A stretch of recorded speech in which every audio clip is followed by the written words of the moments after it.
ఒక అబ్బాయి పోతాడనుకోండి, "అబ్బా! ఏం కండలు తిరిగావురా."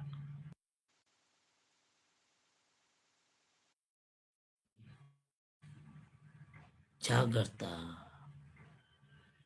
పాత నిబంధనలో తప్పు చేస్తేనే పాపానికి పరిగణించబడింది.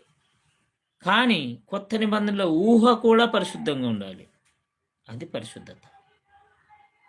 అందుకే నేనేమంటున్నాడు మాట్లాడుతూ, బాలుడు నడవలసిన త్రోవలో వానికి నేర్పించండి. ప్రతి తల్లిదండ్రులు కూడా పిల్లలకి చిన్నగున్నప్పుడే, బాలుడిగా ఉన్నప్పుడే ఏది సరైన మార్గమో, ఏది నీతి మార్గమో, ఏది మంచి మార్గమో పిల్లలకి ఖచ్చితంగా తల్లిదండ్రులు నేర్పాలి. ఈ యొక్క దినమందు పిల్లలు తాగడానికి బానిసవుతారు, లేకపోతే సిగరెట్లు తాగుతారు, గుట్కాలు తింటారు.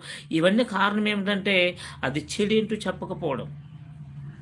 ఒక తండ్రి అంటాడు, "ఓరి నాయన నాకు ఒక హాఫ్ తీసుకురమ్మంటాడు." ఆ పిల్లగాడి మనసులో ఏముంటుంది?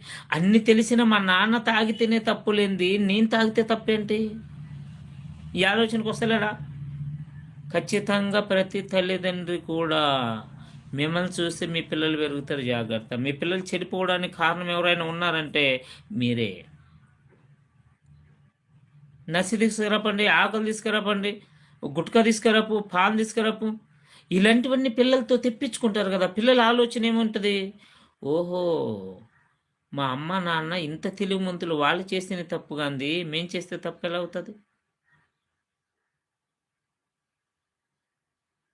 ఒక భార్య, భర్త, పిల్లలుండగా ఒక భార్యని, భర్తని వదిలేసి వేరే వాళ్ళతో అక్రమ సంబంధం పెట్టుకుంటే పిల్లలు ఎలా నీతిగా బతుకుతారు చెప్పండి?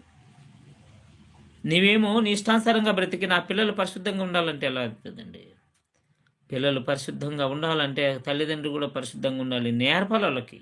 ఏది రైటు, ఏది రాంగు. బాలుడు నడవలసిన త్రోవలోనికి నేర్పితే వాడేమైపోతాడంటే పెద్దయిన తర్వాత దాని నుండి తొలగిపోడు. ఏది ఇది?